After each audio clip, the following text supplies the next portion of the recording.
Pittsburgh Steelers fans, what's going on? This is Jeff Hartman, senior editor at BehindTheSteelCurtain.com, and you'll notice there's no triangle, there's no tricycle. It's a bicycle. It's just myself and Bryan Anthony Davis, as Dave Schofield is on location. He's not joining us. Bryan, what's going on?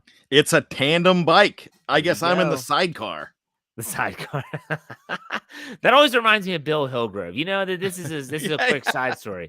So my mom was over. She came over to just help around the house this past weekend, and we were talking about play-by-play, and I said how hockey would have to be the most difficult sport to call play-by-play. The puck just moves so quickly, and it changes hands so often. And we talked about how great Mike Lang was, and we talked about Bob Prince and Lanny Fratteri of the Pirates and Kevin and Greg Brown now. And I said, she goes, Bill Hillgrove's the worst. And I said, well, he does make a lot of mistakes now. I said, but in his younger years, he was really good. And I remember listening to games, and he was so good at painting the picture before the snap. Now, after the snap is when Hillgrove got a little crazy. That's when things got a little dicey. But when you said sidecar, automatically I think of, and the Steelers 3rd and 7, Ben's in the shotgun. Well, there's a rumor. I love that, by the way. Yeah. There's a rumor that Tunch would get all crazy because Bill and Myron would engage in spirits. So the first half was a lot more stable than the second half. Why am I not shocked? And I probably shouldn't be saying this, but hey, I lived it. I saw it. So I had a fraternity brother, and I don't know if you know this, but UPJ, University of Pittsburgh at Johnstown, used to host Pitt football. And I guess Bill would go stay down there and cover the team. So he would they would have him in a suite or whatever, in one of the townhouses that were on campus, because everything was on campus. And my buddy who worked for, the housing department and everything, and he was working in the summertime, and his job was to make sure that Bill was okay every day. And it was a trip to the spirit shop every single day. Yeah, and we all know 2 years ago the mishap with him and the grocery store and getting his prescription and then leaving. And if you don't know, just Google it and you'll find out. But I love Bill. He's a legend. When you said sidecar, all I could think about was, Steelers face a 3rd and 9, Roethlisberger's in the shotgun. Najee Harris sidecar left. They got 3 wide receivers. He just was so good at painting the picture for the people that were just listening, and it was so good. And like I said to my mother, like, they all offset each other. So you had Bill and Myron who were just kind of all over the place, and Tunch was the one that kept it together. And then later on, Tunch was more of an intricate part of the process. Anyways, that's neither here nor there. So good stuff to start. Hey, I have a quick question for you. I'm sure you heard that the National Football League lifted all their COVID-19 protocols as of Thursday. Do you think this means the Steelers will be headed back to St. Vincent College in Latrobe? I would think so, because it means so much to the organization. And we've had these conversations where it doesn't mean as much to the players, but the players don't really have a say in that. So I would probably put my chip on St. Vincent. You think so? Yeah. If they decide not to, I'm going to be really ticked off, because Mike Tomlin used to always blow smoke, which he's great at. He is a wordsmith, and he's great at, pumping people's tires. But he would always say, oh, we love St. Vincent and the environment and the atmosphere and the team building. If now there's nothing standing in your way and you choose to stay in Pittsburgh, then what were you talking about? You were literally just lying to our faces. And this isn't about the Beehive. This is about the team. And do you think that it's been missing, like, kind of that camaraderie? Yeah, I really think so. I mean, even with the fact when you had some guys at different parts in the season, some offensive linemen not going and picking up Ben Roethlisberger, when he's on the ground, or not completely having his back when he was hit late.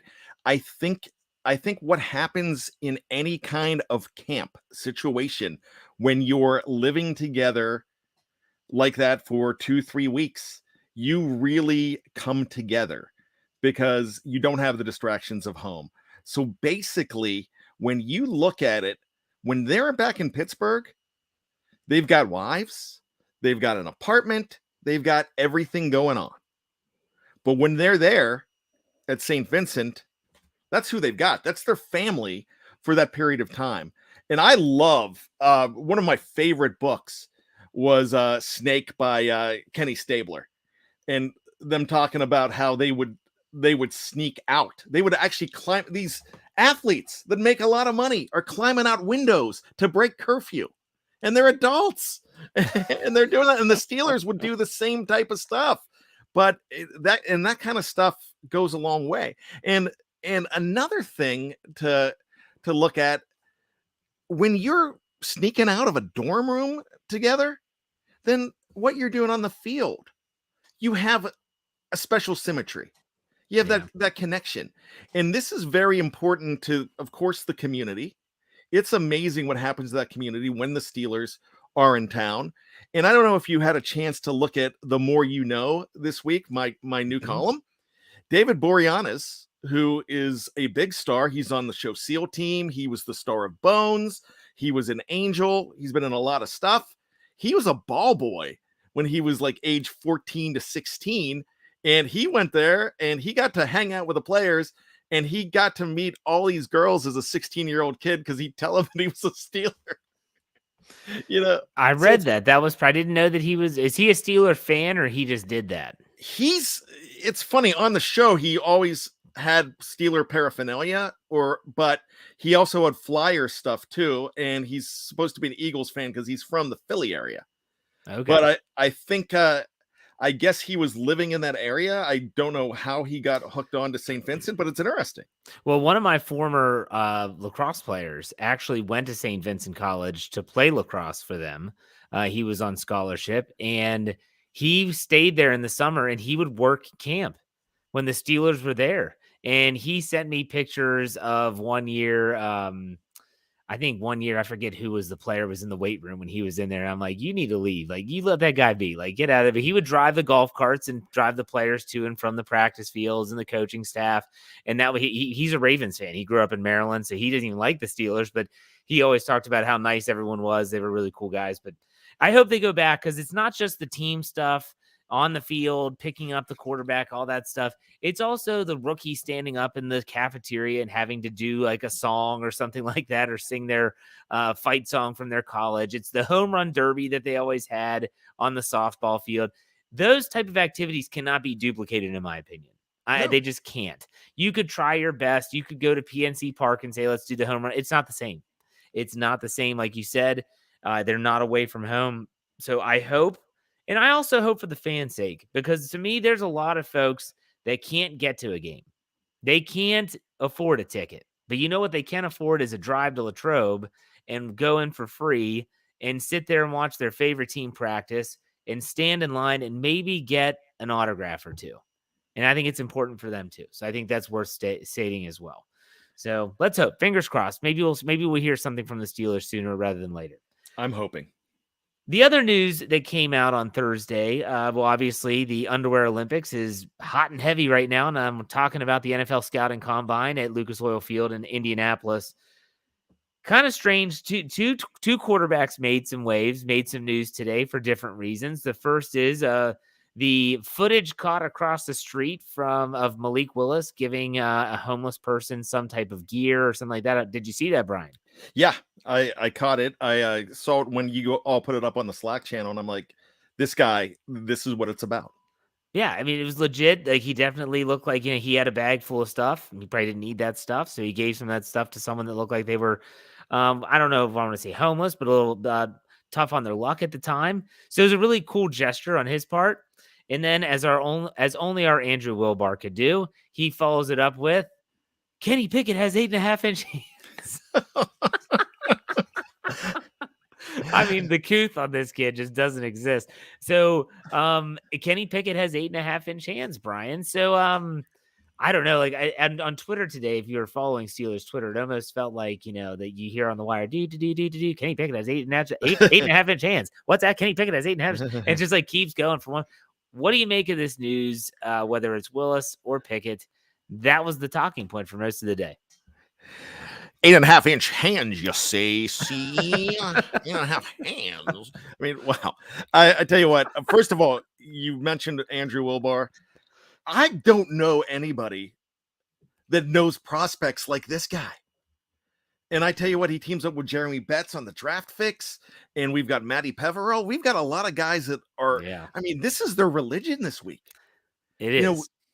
The scouting combine.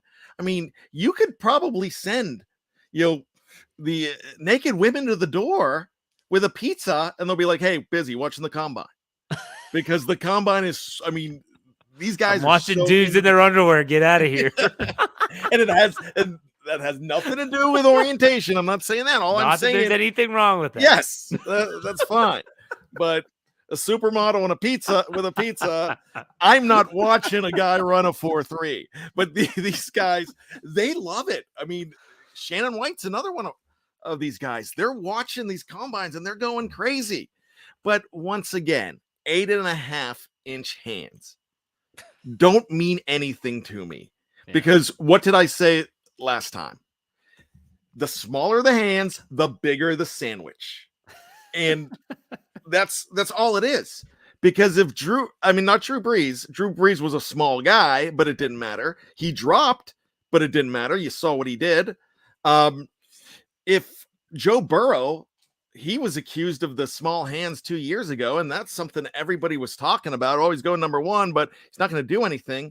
Joe Burrow's a pretty special quarterback, and I don't think his hand size matters. He had 9-inch hands. I think they said there's like 4 quarterbacks currently in the NFL that had 9-inch hands. Tannehill was one. Burrow was one. Trying to think of the other two. Can't think of them off the top of my head. But I think I saw someone else. It might have been Ross Tucker who played in the NFL. Who's like a commentator now. And he said, man, you got to think like Kenny Pickett with these smaller hands. Like he's not going to be able to play in a cold weather city like Pittsburgh. And he was obviously joking because clearly he played the last 5 years at Pittsburgh and he threw over 80 touchdowns and didn't seem to have ball security issues. So whatever, take it or leave it. But that was the news of the day coming from the combine. And I feel bad for Kenny Pickett because people seem to forget he said that his hand structure is different. Like it's almost like he's double jointing his thumb and he can't really spread it out. And I heard this on Sirius XM on the way home. I'm not going to take credit for it. It was on NFL Network Radio, and they said, "What would your grade have been on Kenny Pickett prior to his hand measurement?" Everyone probably would have given him an A. Why would it change? Because he has smaller hands. Like seriously, what's going to change? Nothing's going to change. So hopefully, because I feel for some of these kids with some of the scrutiny they get for something they can't control, and so yeah, Kenny Pickett, small hands. Carnies smell like cabbage. Go ahead. I got to ask you a question. Tyler W. just put on here on the live chat, college ball is much smaller. Is that true? Or I think it is smaller, but it's not that much smaller. I also think it's shaped a little differently. It's not the NFL ball is I don't know. It just seems like I've held both. And yeah, a college ball is maybe a little bit smaller. And it is worth noting Kenny Pickett also wore a glove most times on his throwing hand. So that doesn't help if you care about that. A lot of people don't care if their quarterbacks wear gloves. Wasn't it Teddy Bridgewater always wore gloves? Teddy Two Gloves? I think he did. Yeah. I think I might have just made up that nickname, but it sounded right. So Teddy Two Gloves. It's Teddy Two Gloves, you see? Teddy Two Gloves. When I talk about the hands, I always think about how they measure horses. Don't they measure them by hands? Like, well, that horse there is 19 hands long. Okay, so I'm from West Virginia. I can talk like that. All right. Let's talk about the combine a little bit more here. Bryan, you love the NFL draft. You can say where you were in the 1965 draft and who was picked by the Steelers in round 75. But do you watch the combine? How do you handle that? I don't watch the combine. At all? No. Wow. Okay. I'm watching stuff on Twitter. I'm watching highlights, and that's all I'm paying attention to what's going on. Really, it's one of those things for me. I'd rather just see the stats afterwards because we're talking about a matter of inches. If you enjoy I think the people that are enjoying this would enjoy the Olympics for the same reason. You know, when they're jumping and they're doing all this stuff, I would rather watch them do the Wonderlick, take the test. And I wish they would. No, seriously, I think that would be more entertaining, televising that and have them answer some of these, because some of those questions are crazy. In fact, I think we should do that. You could download a Wonderlick. Can you? And I think everybody on BTSC should take the Wonderlick and see who I think they scores should. what. We should definitely. That would be hysterical. And my goal would the only goal is to beat Dave Schofield. Yep. Which, by the way, Dave is on vacation, and so I actually said this. It's on my Let's Ride for Friday. Dave did do 2 other shows this week. He did his Stat Geek. He did the Scobro show. He elected not to come on our show. But I created a drinking game, Bryan. Have you listened to any of those shows yet? The Stat Geek or the Scobro show this week? Not this week, no. Okay, well, then you wouldn't be able to participate. So if you listen to one of those shows, what you do is every time Dave says he's on vacation, you have to drink. And you would be dead within 15 minutes of the Scobro show. He's enjoying that vacation. Well-deserved vacation, by the way. Well-deserved. If anybody deserves one, it's that guy. I would say that. All right. Oh my goodness. So have you ever run the 40-yard dash, Bryan? Yeah, at Three River Stadium. Back in the day. What was your time? It was like, wait, so what year was this? Three Rivers, so 2000 or earlier. It was 97. Okay. And 97 and 98, they used to have it outside the games, and I was going a lot back then. And you could run the 40.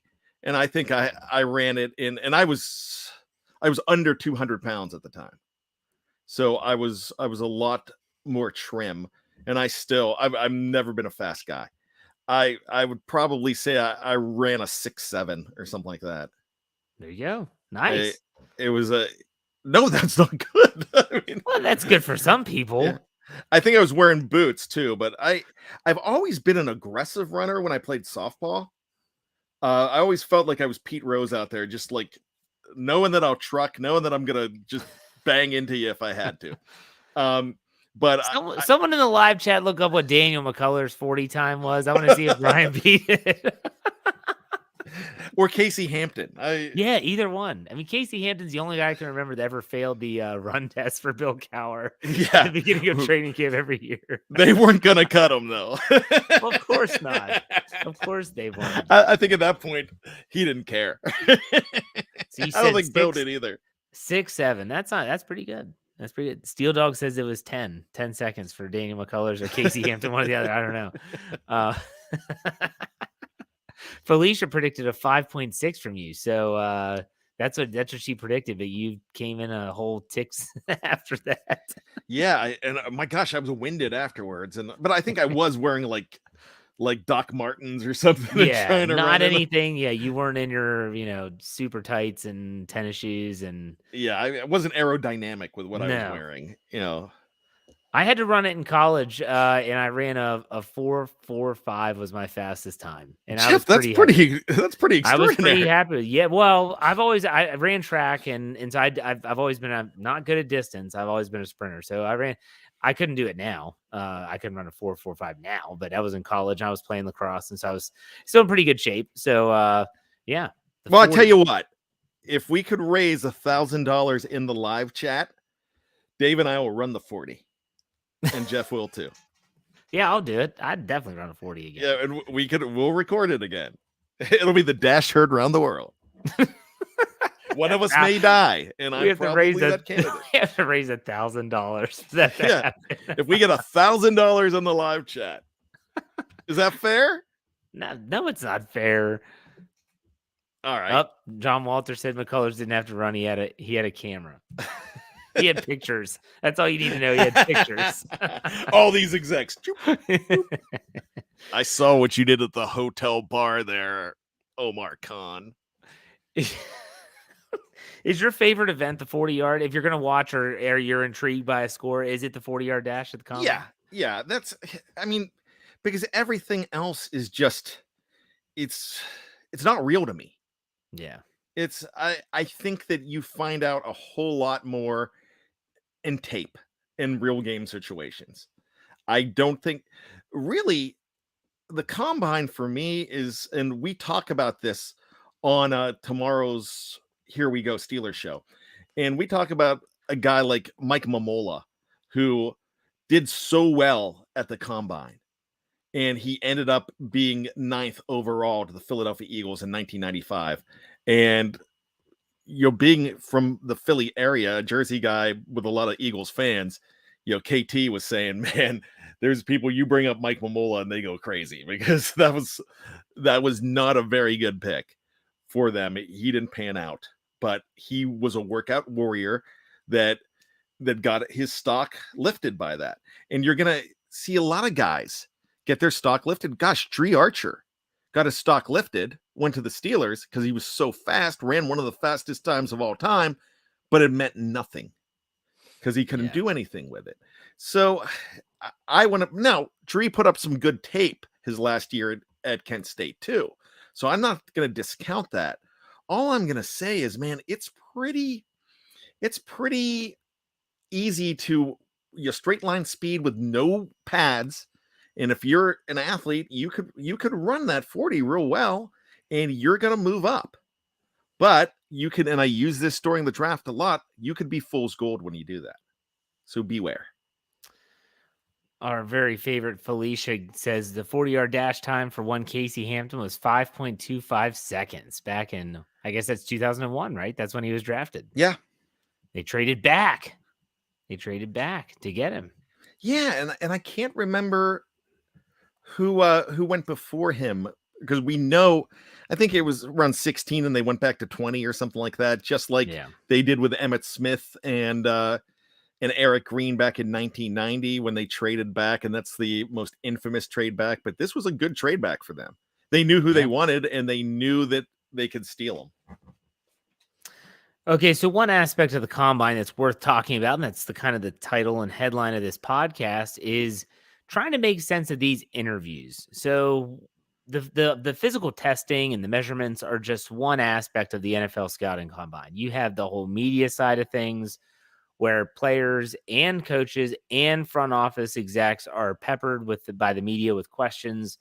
And then you have these formal and sometimes informal meetings with prospective players at the combine. And some of them get reported and some don't. It's worth saying that a lot of these meetings do not get reported. It's up to the player to say, if they're asked, yes, I met with the Steelers, we had a formal meeting with the coaching staff, or yeah, I met with Coach Tomlin, he's a great guy, I love his energy. If there's players Thursday that said, I met with a bunch of teams, not saying individual teams, so then no one knows. Because if they don't tell you, no one knows. It's not like the Steelers put out a list saying, here's who we met with today. But when you think about these interviews, Bryan, how much stock do you actually put into them? I'm going to put more stock in who has dinner reservations with Mike Tomlin and Kevin Colbert and Omar and Brandon Hunt. That's what I want to find out a little bit more. I remember a couple years ago when they were looking at the possibility of, and I'm glad it didn't happen, but they took Darius Geis out to dinner. And that ended up being it. But there was some thought that he might go in the first round of the Steelers. Yeah. And that did not happen. But there's players that if you get the dinner reservation, that's a big deal. Interviews, you have an opportunity to sit down with a lot of guys, because you can only bring a few. There's a cap on guys you could bring to the facility, if I'm not mistaken. So those invites to come to the facility are a whole lot different. Now, if you have a pro day, think about this, at the pro day, they're the belle of the ball there. So you're not going to get dinner, and you might not get much interview time because you have 31 other teams there with you at their pro day. So this is a good idea to find out a lot about these guys. Now, Dave will tell you, I wish Dave was here just for this reason, because he probably knows the percentages of guys that they've talked to and actually drafted. It is one of those things that they do a lot. It seems like they've had conversations with guys that they've drafted beforehand, either inviting or taking out to dinner, or in these personal interviews. And these interviews, they ask you to do different things. One of the quarterbacks, and I can't remember, I think it was Sam Howell, Yep. was asked by another team, Philadelphia, to shoot hoops. yes. So they're looking for different things.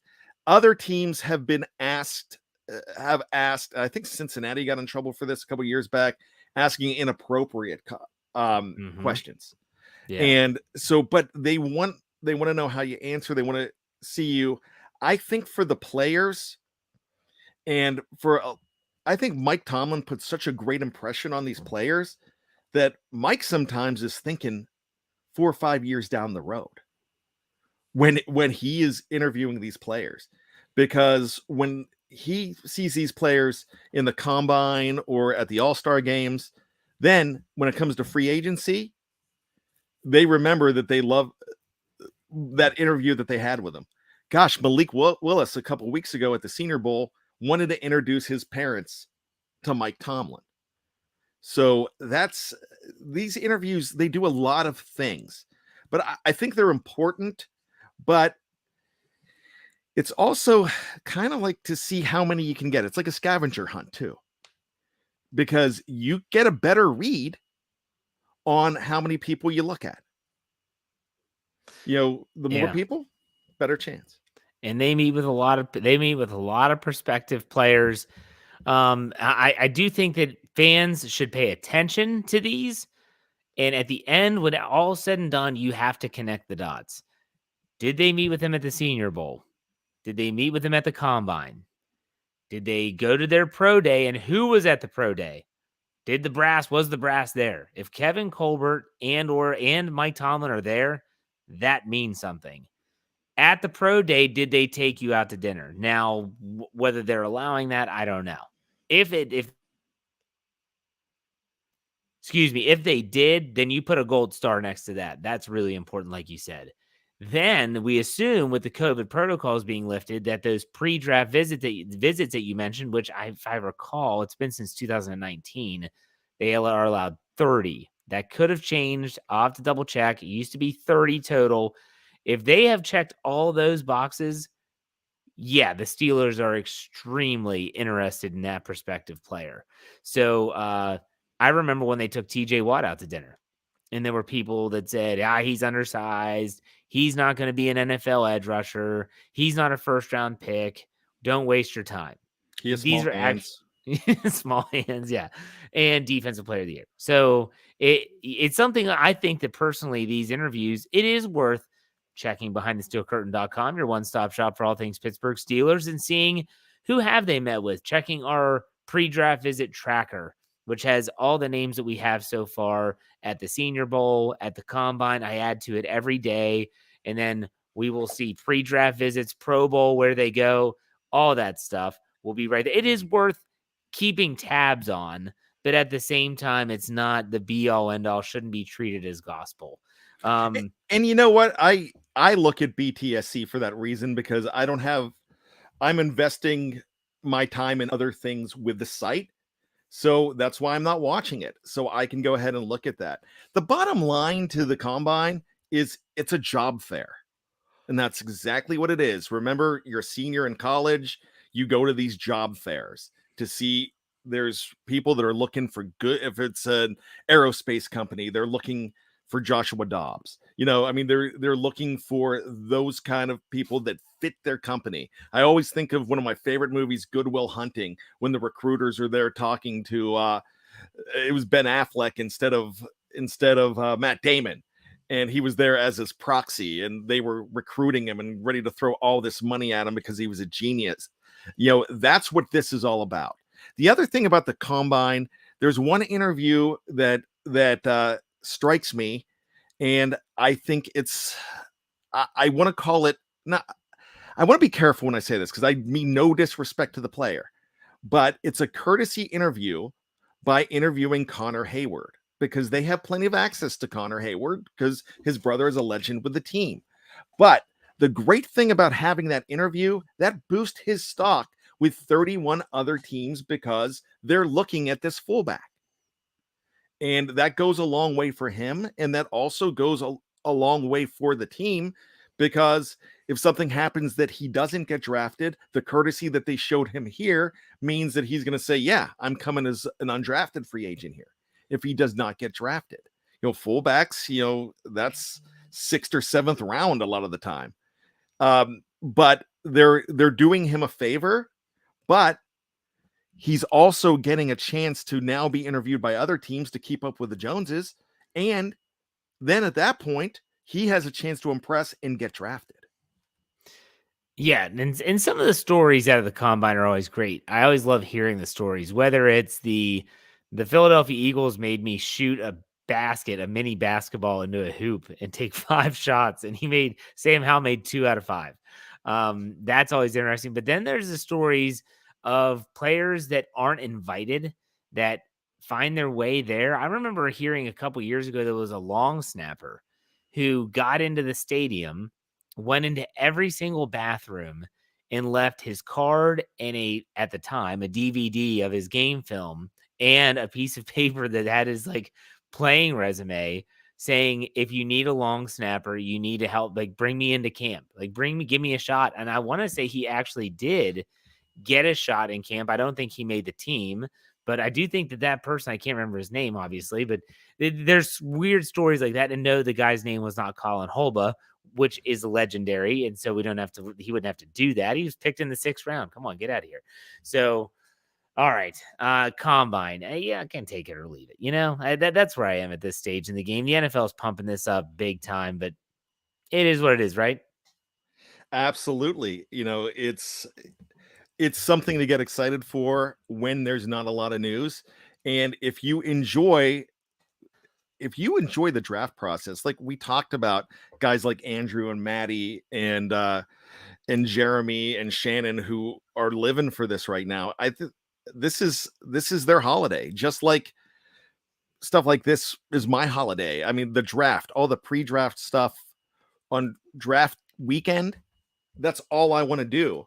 And it's taken a hit the last couple years. And the reason it's taken a hit is because we're doing stuff for the site now. So I actually watch the draft differently now because I'm thinking of how I'm going to present it with BTSC than how I'm going to just enjoy it as a fan. Exactly. And we're going to do something for the next 10 or so minutes that we normally don't do. We normally don't have time for it, but we do today. And we're just going to answer some questions. So if you're watching live, whether it's on YouTube, which you can find us on YouTube at BTSC Steelers Radio, or live on Facebook, you can find us on Facebook just by searching Behind the Steel Curtain. We have over 100,000 followers on that platform. If you have a question, go ahead and throw it in the live chat, and we will answer as many as we can. Brian, do you have trivia, just so I know? Yeah, I can. I have a card. You have a box right here. All right, so let's get here's from Facebook. Marvin Hamilton asks, here we go. Will the Steelers move up and get a quarterback this year in the draft? What do you think, Brian?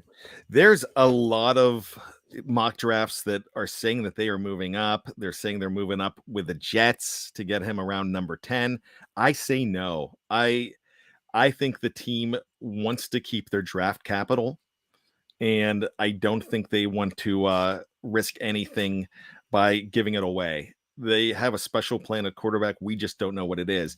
And that question might be answered in the next couple of weeks if they make a trade for a guy like Jimmy Garoppolo. I'm not saying that that's what they're going to do or what I hope they do.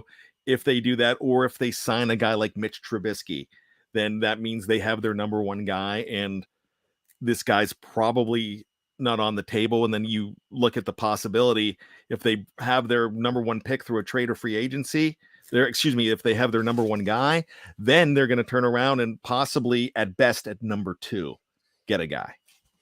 I agree. I don't think they're going to trade up. They might draft a quarterback, but I don't think they trade up, which leads to Steel Dog 88 on YouTube says, if the Steelers do draft a quarterback, which round and who? What do you think, Brian? If they do draft a quarterback, I'm looking at 2 possibilities. I'm looking at Malik Willis right now at number 20. If he falls, and there's a lot of people that are going to say no way that's going to happen, but I would think that they would get him at number 20 if that's the guy that they want. Or I see Sam Howell in the 2nd round. And that's really all I see right now. I don't think they take one in the first. I don't think Willis is going to be there. I don't think Pickett's going to be there. Those would be the only two I would deem to be first round. If they have to go day 2, I'd love for them to get Desmond Ritter. If that's the route they want to go, I think he's someone that could turn into a decent player. He's going to need some time, but they could do that if they wanted. I'm not crazy about Howe, so I hope they don't do that. Brian Brown asks, shouldn't the Steelers take the best player available at whatever position they need? It doesn't have to be a quarterback. So this is the old BPA, best player available versus positional need. What do you think, Brian? Yes. Well, actually, no. They should not take a guy just because he's a quarterback because they have a need for a quarterback. They shouldn't take a corner just because they need a corner. That's the Artie Burns 2016 syndrome that we're talking about forever. Don't do that. Take the best player available that fits you. Now, if the best player available is an edge rusher right now, but you still need help on the offensive line and you have a chance to get a stud offensive lineman, you've got to take that stud offensive lineman, even if George Karlaftis is still there. Even if you have an opportunity to get who you think is going to be the next great offensive lineman, you have to take him there. Yeah, I think the Steelers have so many team needs. It's pretty much open. I think it's wide open. Let's go with it's here. Cornell Banks says, who is your guys' favorite prospect right now? One of my absolute favorites, Jeff and Cornell, would be Ahmed Sauce Gardner, the corner. Love this guy.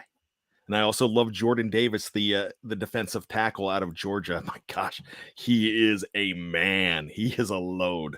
He could be your next big snack, Casey Hampton, in a way. Yeah, I can't really pinpoint one. I just started doing prospect breakdowns. Tyler Linderbaum is one I just did for the website Thursday. He's impressive as a center for Iowa. For the quarterbacks, Malik Willis is definitely someone that he just grabs your attention. He's just that type of player. So that's where I'll go. Mitchell Monaco, I think, says, do you think Aaron Rodgers has any chance to be a Steeler? Absolutely none. I agree 100%. Sorry, Mitchell, but that's just a simple answer there for you. All right. George asks, why are so many people not wanting us to get a quarterback? I just don't get it. Joe Cool had a bad O-line. There it is. And almost won the big game. You have money and capital. Use it. What do you think, Brian? We just talked about getting the best player available and not settling. This is not possibly the best draft for a quarterback. And you might not have, my gosh, the top 2 guys look to be Kenny Pickett and Malik Willis. And if they're not there, don't take a guy just because he has a QB in front of his name, because that means you're settling. A guy that's picked number 1 and a guy that's picked at number 20 as an offensive lineman, there is not much of a chasm. There's not much of a difference. There's not much of a difference in a lot of positions. You saw running back. The first running back went last year where the Steelers picked him, and that was Najee Harris, and he's going to be a great running back in this league, but none went before him. So you can wait on other players. You can't wait on a quarterback. Go back to 2004, where you had at number 1, Eli Manning, at number 4, Phillip Rivers, and at number 11, Ben Roethlisberger. Then go down to number 24, and it's Buffalo Bills and J.P. Lozman. Mm-hmm. There's a huge difference between that guy, and I think there's a difference between that guy at number 20. And with the fact that you have draft capital and you don't have a whole heck of a lot of it because of some other trades that you made and other deals that you made to try to help this team, you can't afford to give up a second, a third round pick and other picks, even just to trade up. So when you pick a quarterback, you can't afford to waste it. I like some guys in free agency. They're not sexy names. When I say the word Mitch Trubisky, a lot of people moan and sigh. But I tell you, I will be cheering if they sign him to a free agent contract. Yeah, I agree 100%. Tom Vallejo says Bob Labriola says Louis Riddick was not a good fit for the GM job of the Steelers. Said he wouldn't get the job. What do you all think, Bryan? This is very highly debated on our Slack channel. Are you a Louis Riddick fan? I'm a Louis Riddick fan as a Pitt Panther and as a broadcaster. Mike Mayock was a draft pick of the Steelers back in 1980, and he was a very good broadcaster, a very good draftnik. But guess what? He was a terrible general manager. And I'm not so sure if I want to take a guy from the broadcast booth and put him in one of the most important positions on my team. A lot of people like him because he's a celebrity. I don't know. He has not been working in this capacity as a general manager. He's just been commenting on what other general managers do, possibly. And I would rather have somebody that's lived the job. Yeah, I mean, Louis Riddick was a direct. I think he was in the personnel department before he went to ESPN, so he does have some experience. Honestly, I trust the Steelers at this point. They've interviewed so many candidates. Whoever they choose, I think, is going to be a good pick. Reginald Rivers asks, when will the Steelers sign their own players? Technically, Reginald, they could sign them now if they wanted, but you have to think about it from a player's perspective. So let's look at Terrell Edmunds as an example. The Steelers could have gone to his agent and said, hey, we want to keep Terrell in the organization. We're willing to offer him 3 years, X number of dollars. Numbers don't matter here in this situation. And he could say, yeah, that's a good offer. We like to know where you all stand. We're going to test free agency. Why wouldn't you? You want to maximize yourself. You want to try to get the best deal possible for you. It's that the players would have to want to sign. Now, you could have a player. Look at Ray McLeod. Maybe Ray McLeod says, hey, they're like, Ray, we'll give you 2 years, $8 million, $4 million guaranteed each year, $4 million each year. Stay, be a return guy. You can maybe be a slot receiver every now and then. And he might say, yeah, I don't want to go anywhere else. I'll stay. I'll sign the contract. But again, he might say, no, I really want to see what happens out there. And that's fine. You have to understand that. All right. Dirty red, Jeff. Yeah. Dirty red. That contract he signed was crazy. Yeah, it was a good deal. Mm-hmm. Yeah. Okay, let's see if we can get some others here. Mitchell asked next one. He said, who's your favorite free in terms of free agent quarterback? Who's your favorite free agent quarterback? Trubisky. Right now, last week it was Mariota, and Mariota is a close second right now. A guy that could be a free agent. I would not say he's my favorite, but I think he's going to be a free agent. It's going to be Carson Wentz. But right now, I'm on the Mitch Trubisky train, and that's this week. Yeah, I mean, Trubisky fits the scheme, and I definitely still think Mariota does the best. I think it's going to come down to price, though. I think it comes down to price for me personally. Well, Trubisky made 2.5 last year, and Mariota made 3.5.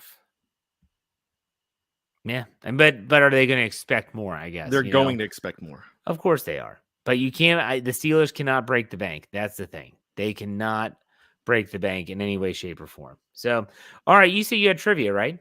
Yeah, I do. And I am going to pull it out right now. This is going to be awful without Dave, just so you know.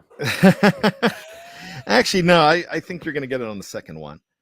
This is actually an easy one. Born in Tuscaloosa and attended Alabama A&M. Huh.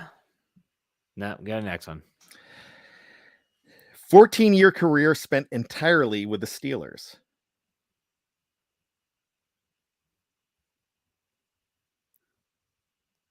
Is it Mel Blount? No. Okay.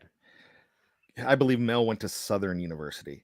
Caught a 75-yard touchdown pass from Terry Bradshaw in Pittsburgh's Super Bowl 13 win over Dallas. Yes. John Stallworth. There you go.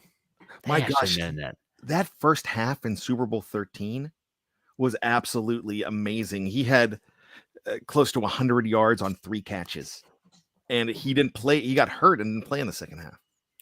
Did you know as a kid he had some type of issue where he was actually paralyzed for a short period of time? Did not know that. No. Yeah, it's in that book, Their Life's Work, which Gary Prominence is. I think I gave you the book. I think I destroyed. I have it. I got a replacement copy. I bought one because I said I'm going to give it back to you. Well, we had a flood in the basement. No. I said it got destroyed. I didn't mean like you just destroyed it. Yeah. I meant an act of God. We'll put it that way. But it talks about when he was a kid, like he couldn't go outside and play, and it was killing him. And it just a crazy story. I don't know if it was an actual paralysis, but for whatever reason, he couldn't go outside. I don't know if you've heard that or not. You know what? I think I did now, and it's been 20 years because it was 2002 when he got into the Pro Football Hall of Fame. I was at the induction, so I remember that speech well. In fact, I made the screen and I made ESPN during his induction because I was wearing a gray t-shirt that just said Pittsburgh Steelers. I had one of those hard hats with a Steeler emblem, the Steelworkers hat, and I had eye black on. And when he said, we'd like to thank the fans of Western Pennsylvania, and I stood up and I just did a clap, and they were right on me for about 5 seconds. I can't find that on YouTube anywhere because when they don't show really the crowd when they show it. But I had all these people say, hey, you were on ESPN, and I never saw it. I could just see me up on the big board when we were there. Did you say you had eye black on? Oh, yeah. I used to wear eye black. When I ran that 40, I was wearing eye black. It was just shoe polish, but I mean, I would always do eye black. And then I would do the, before Cam Hayward did it, when he would, go all the way down, I would do that for a little bit. Like the Ultimate Warrior with yeah, I loved doing the eye black at the games. Would you come out and shake the ropes?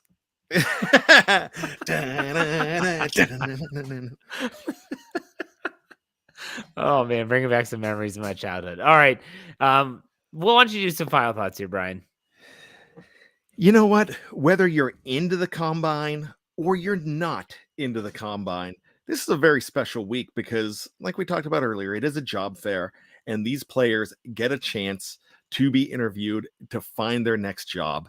And that's really cool because some of them will not even get a chance to be an undrafted free agent and go to camp. So there's a lot riding on it for a lot of these players. And there's a lot riding on it for a lot of these teams, especially the Steelers. They have to get this draft right. This has to have a very good 2022. They have to do this entire offseason completely 100% correct. So what I'm hoping they do is they do their due diligence right now. They're doing it. I hope Mike Tomlin is the best casino greeter you've ever seen. And because to me, this is his living room if he was a college coach. This is your chance to sit down, meet the players. In Malik Willis's case, meet the parents a couple of weeks back. And you could really put your team together right. And so this is a very pivotal year for the Steelers. This is the difference between a reload and a rebuild. I think it's going to be a reload. But if they do it wrong, you're starting a rebuild next year. My final thoughts without Dave here is this is more than just a quarterback. Keep that in mind. The Steelers need to fill out a roster. And when I say fill out a roster, I'm not talking about they need to add depth players. They need to add some spark. This is going to be the Steelers. You talk about reload. That has to be, think about 2003 Steelers when 6-10, it looked dismal. All they needed was a quarterback, and they got that quarterback in 2004. I'm not suggesting they're going to be 6-11 this year, but I think that this could be a year where they could really build up that roster and then see what they need. And then in 2023, they could be really competitive. We shall see. It's going to be a great offseason. So Dave's not here to send us out. I'm not going to ask Bryan to do it. I tell you what, I'm going to do my new one that if you haven't heard on my podcast the last 3 weeks, if you don't mind, I'll take it out Casey Kasem style. Sure, go ahead. All right, Jeff, live chat, BTSC Nation, we've got 3 things we need you to do. 1, it's be safe. 2, be true to yourself. And 3, always be behind the steel curtain. Keep your feet on the ground and keep reaching for the hypocycloids. All right, we'll see you next week on another Steelers preview. Take it easy. That was good.